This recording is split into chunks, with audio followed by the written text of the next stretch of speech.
Hi, I'm rickdior, and you'll have to excuse my voice. Today I have a bit of a summer cold here.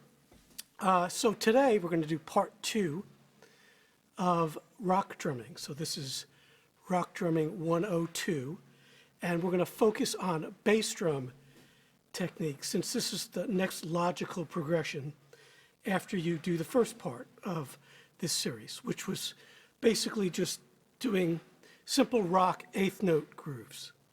So I set up this camera here behind me, and it's focused on my foot. I also have a floor level camera, so we'll be able to look at this closely. I do have some other videos on bass drum technique, and I'll list them in the description. I definitely suggest you take a look at those. That's all kinds of different music, not just rock. But today we'll be focused on rock. So having a really strong, solid foot that can play multiple notes is a really necessary thing for playing rock drumming. And if you're doing any kind of covers, I opened there with a little bit of the immigrant song type of groove. I remember when I was a kid, I was playing in a Led Zeppelin cover band, and I was probably about 12 or 13 years old. I was the youngest one in the band by several years. And I had trouble with that groove. I loved that tune. And I just had trouble playing it. So that has multiple strokes in there. So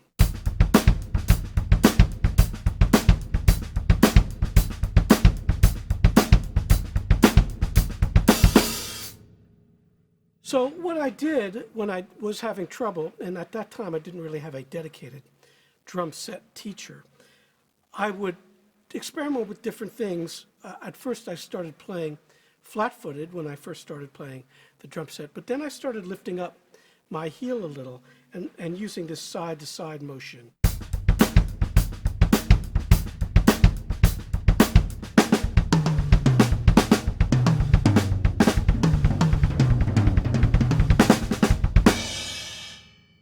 So you see that motion on the double, I go left to right. So I call that a foot pivot, and that really helps me play fast rhythms. And something that takes a lot of time to develop. Now, one thing you do not want to do, as I talked about in the first video, is leave the beater on the head like this. You could dead stroke it sometimes, but that would be like a special effect.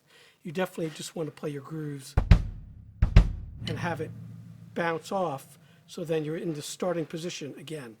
Otherwise, you're just having to lift it off the beater. Also, like I said in that first video, it deadens the sound of your bass drum. If you have a good sounding bass drum, you don't want to do that. Okay? So, we're going to talk about how to develop this technique today, how I developed it, and how I teach it. So, I'm sure there'll be lots of questions, as there always is with bass drum techniques. One of the trickiest things, getting our foot to do something so completely unnatural. So we'll start with my book, page 9, which has multiple note rhythms. So in other words, 2 and 3 note groupings. So anything more than a 1 note grouping is what you're after. Okay, there's other books you can use as well. The Gary Chester New Breed book and the Louis Bellson rhythm books are good for this as well. And then we'll go to realistic rock at the end of this video and look at some of those triplets there. But we'll start here, and we'll start at a slow tempo. And what you want to do is put the metronome on 16th notes, so it's subdivided. Now I say slow tempo, this might be fast for some of you, so if it is, just slow it down. 1, 2, 3, 4.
So those 3-note groupings, they work best at that tempo.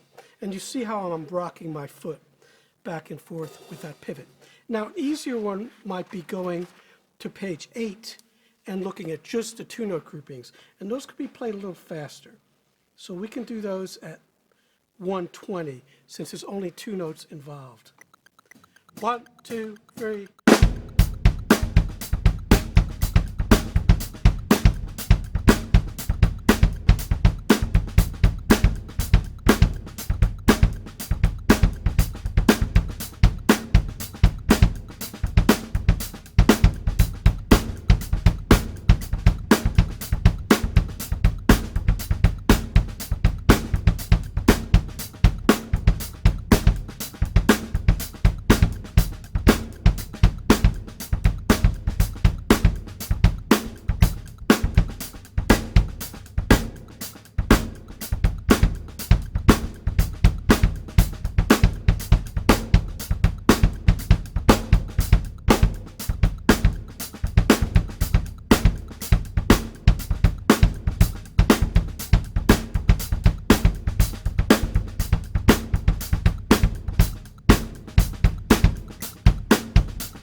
Now, you could go a lot slower.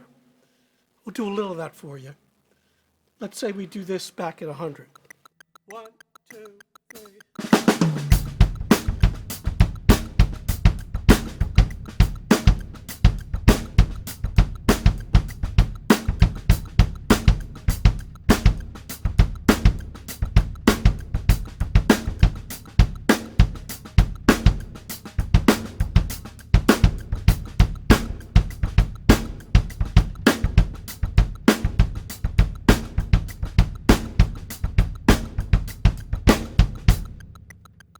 The hi-hat rhythm I'm using is that one I showed you in the first video, which is the shaft tip. All of these can be played, though, with just the shaft.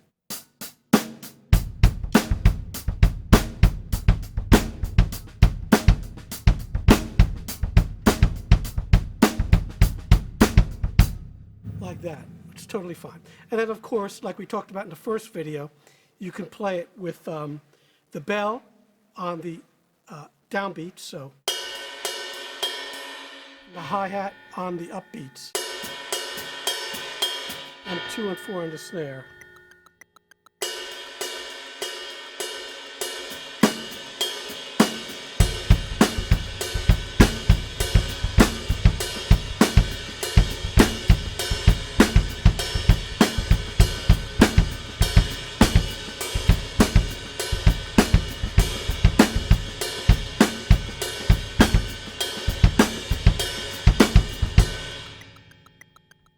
So all of those hi-hat patterns we did in the first video pertain to this as well, and the cymbal rhythms, okay? So those two are the ones that I use a lot for making sure my foot stays in shape, as well as working with intermediate and maybe even beginning students going really slow. But that pivot and keeping the beater from sticking in the head is the biggest thing. So let's look at some of these triplet rhythms from the Realistic Rock book. So this is part 5 of this book, and it starts at the bottom of that page there with this rhythm.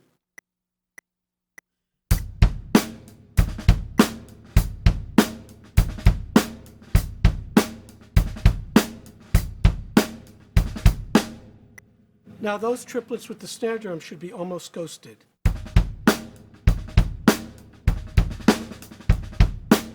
Okay, they're just kind of fill-ins. And as we get into it a little more, it gets busier. So I'm going to play all these for you, and then we'll work on the foot. But this will give you a good understanding of that triplet feel. Here's number 2. 1, 2, 3, 4.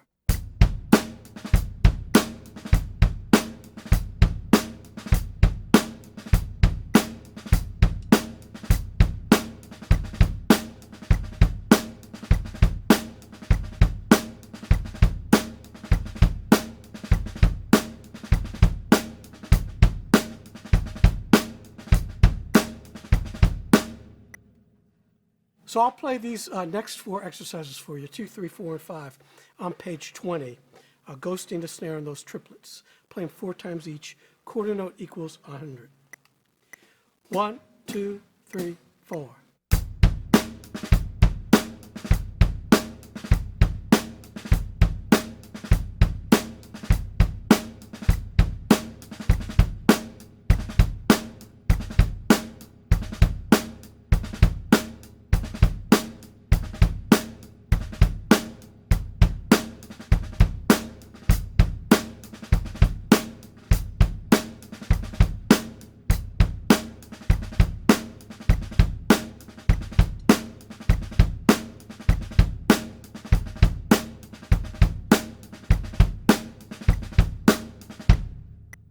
I'm playing these traditional. I'm more comfortable doing my little triplets for my jazz playing.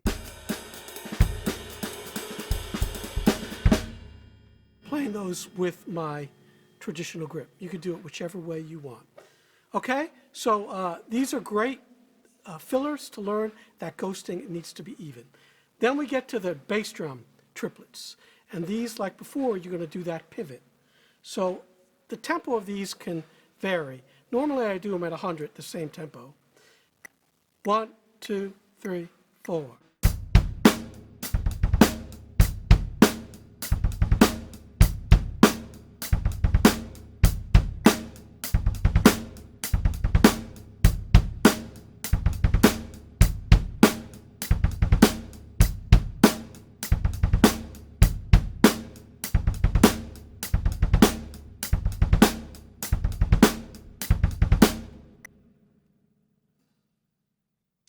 So then we get to the next 3. These are with the bass drum, and these are the triplets.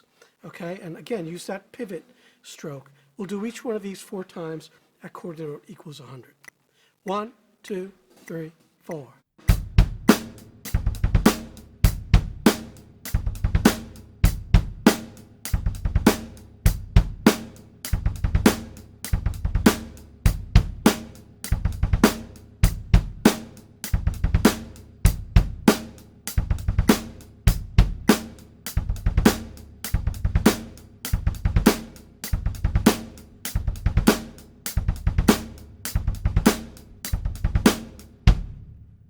Tricky, okay?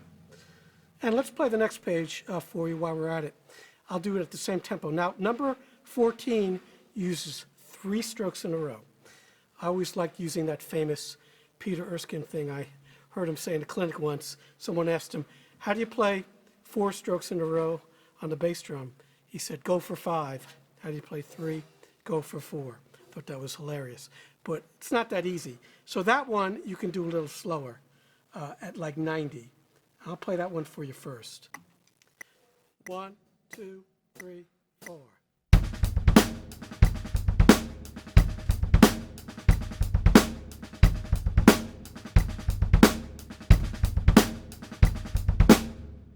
And at 100, just got to go for 4. 2, 3, 4.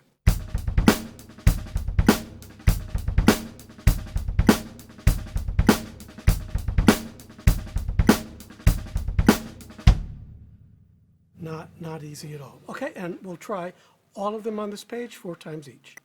1, 2, 3, 4.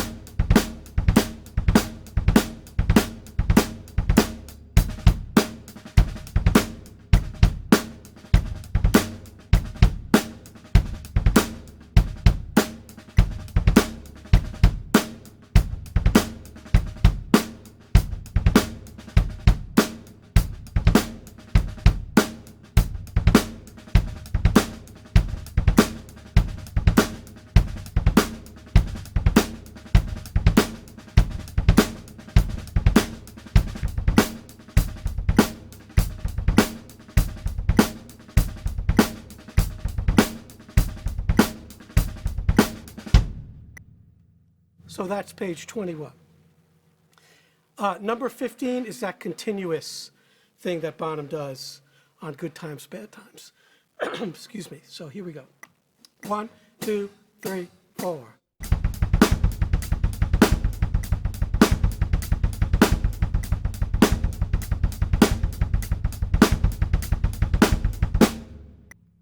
It's only a matter of time before your calf starts to burn. So this is why you do these slower. And remember, you can slow anything down on YouTube. I'm playing these up to tempo today, otherwise the video will be 40 minutes long, okay? But you can slow things down if you go to the settings, just half the tempo, and you'll see it and hear it slower. And then we'll play this exercise for you. Now, this is a 2-pager, so I'm going to put this thing in portrait mode, which is very handy. So here's the 12-bar exercise, 16th note triplets. 1, 2, 3, 4.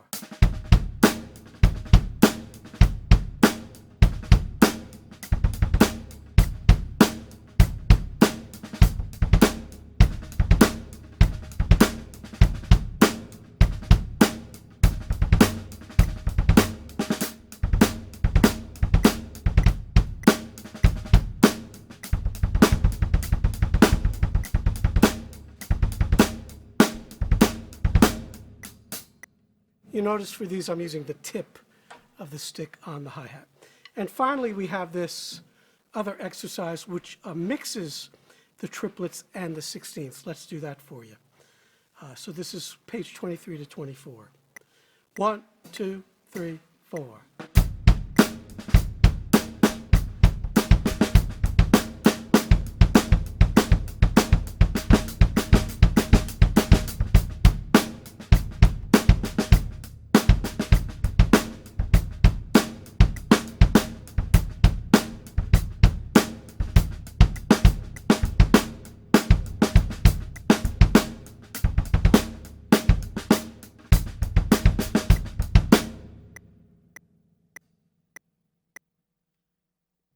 Finally, we have this other exercise, part 6. So these are review exercises. We'll play these for you too, since they involve a quick foot.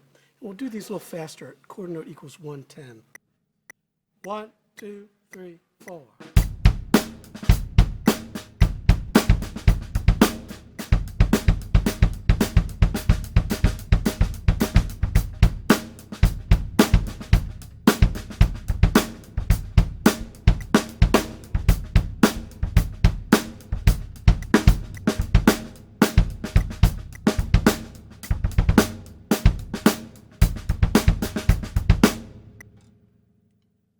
And then we have another 16-bar exercise. Play that for you, same tempo. 1, 2, 3, 4.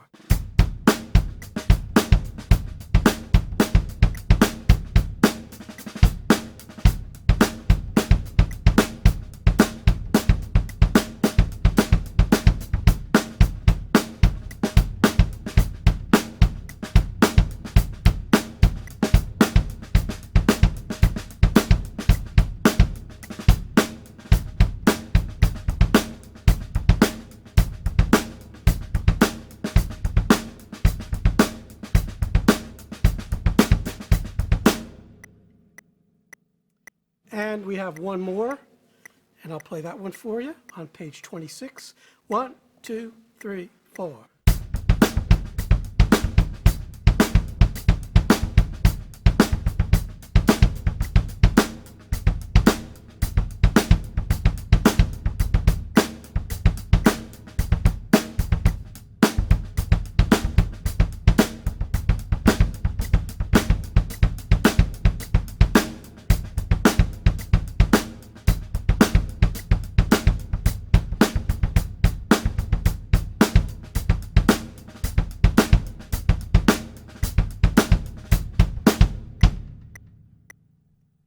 So you'll notice after you do the fast triplets, these 16ths are a little bit easier. We might as well just finish out this chapter here. We'll do the steady 4 on the snare, like the Kinks, You Really Got Me.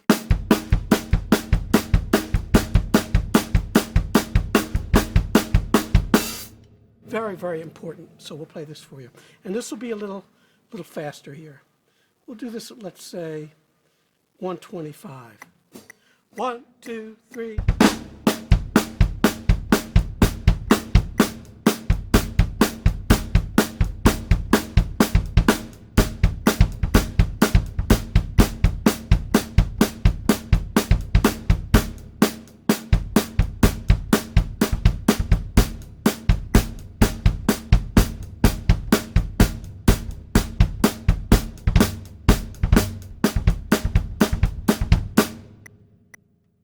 And we'll save chapter 7 for our next video, which will be syncopated rock.